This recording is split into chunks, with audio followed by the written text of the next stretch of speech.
Hello everyone, my name is Beckett and welcome back to the channel. And today in Division 2, I'm going to be breaking down how to get every blueprint in the game. And this is an up-to-date guide for TU12. So if you are looking for those new crafting blueprints going into the optimization station, I have you guys covered. But before we begin, if you enjoy the content, hit that subscribe. And if you like the video, smash that like button. Alright, first off, I just want to apologize for my voice. If I sound like an 80-year-old marble man, well, you know why, but I still want to make content out for you guys. TU12 is coming out, and I am very excited for some things, not so excited for some other things, but let's get into the blueprints. Alright, first thing we're going to want to do every week, especially for those new players, those people who just hit 40 or you just bought the game, you're going to want to head over to Enewa, if I'm saying her name right.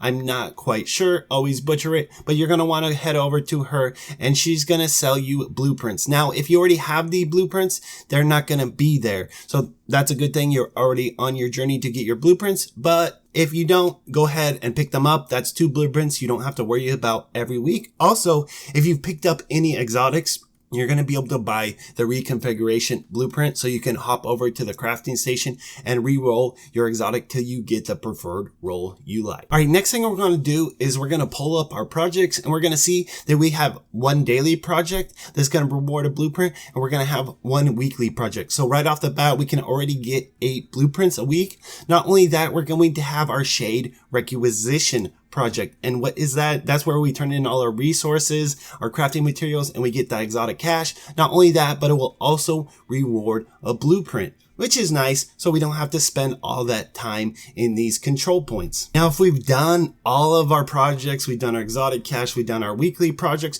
we can also head into invaded missions, and this will just be the red missions, the ones that Black Tusk take over. Every time you log in Tuesday, you notice your whole screen will turn red. Invaded, invaded, invaded. Okay, so you're going to want to bust out all those invaded missions. You're going to get 1 blueprint for that.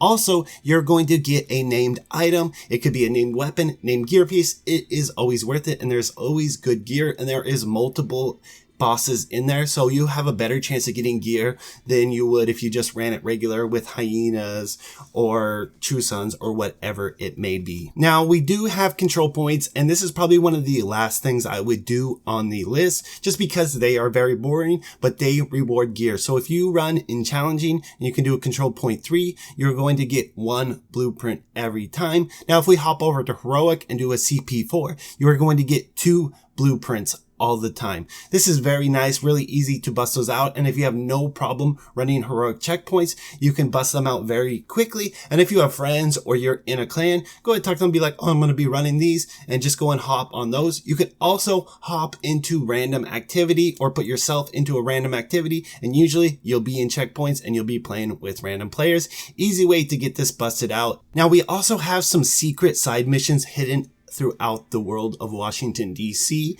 and you can usually find these near Cassie. I will be doing a video later this week breaking down where to find all of these. Now, back in the day, they used to be really good mods and almost essential for the raid. They used to do extra elite damage, but now they just add critical hit damage and critical hit chance, which is nice. If you don't have any blueprints, you can run and go and find these and break these out really quick and have the essential mods you really get. And now if you already have all the mods, it's really worth going to it because I like them, because most of these ones, they just look aesthetically pleasing. I like my guns to look good and I like my agent to look good. Now, there are a couple blueprints that you can get from the raid, but it's really not that necessary. Most of them you can get in personal targeted loot through the summit. But if you want to go into the raid, the only ones that we can't get out in the summit are the backpack and the chest for future initiative and the foundry bulwark. These are the tanking and the healing set, but they're not really necessary to heal like at a legendary. Now, if you want to go super crazy and you want to min-max to hell, then go ahead and pop in the raid and you're going to want to do that.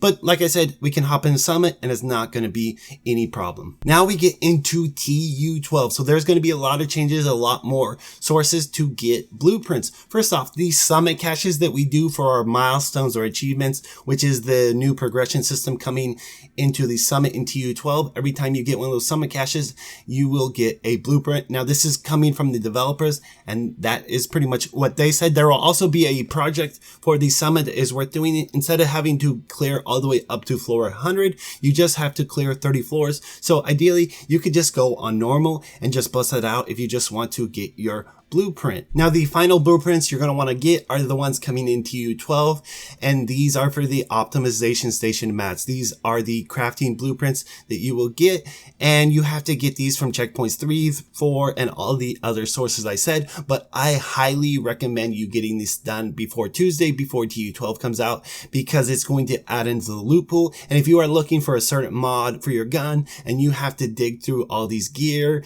and all these other different crafting blueprints, it is going to be tough for you. Now, the only reason I say that is because blueprints drop in an RNG basis. You may get like 10 or 15 armor blueprints in a row. And if you are just looking for weapon mods, that's going to be trouble. And if you are looking for weapon mods and you just keep getting these crafting blueprints, you are going to be having a bad day, and it's just going to take longer than you want to. And doing those CPs and all this other stuff can be tedious. So just get this done now while it's easier. That way when TU12 comes out, you can just bust out like 10 CP4s and you have all your blueprints and you are good to go. Now I hope you guys have good luck getting all your blueprints you want. Remember, TU12 is coming out Tuesday, so if you're looking to get any other blueprints without a huge loot pool, I would go ahead and start busting these out now. Now if you're looking for builds, tutorials, news on Division 2 just to keep up, anything for old players to new players and everything in between, go ahead and check out my channel, and thanks again for watching.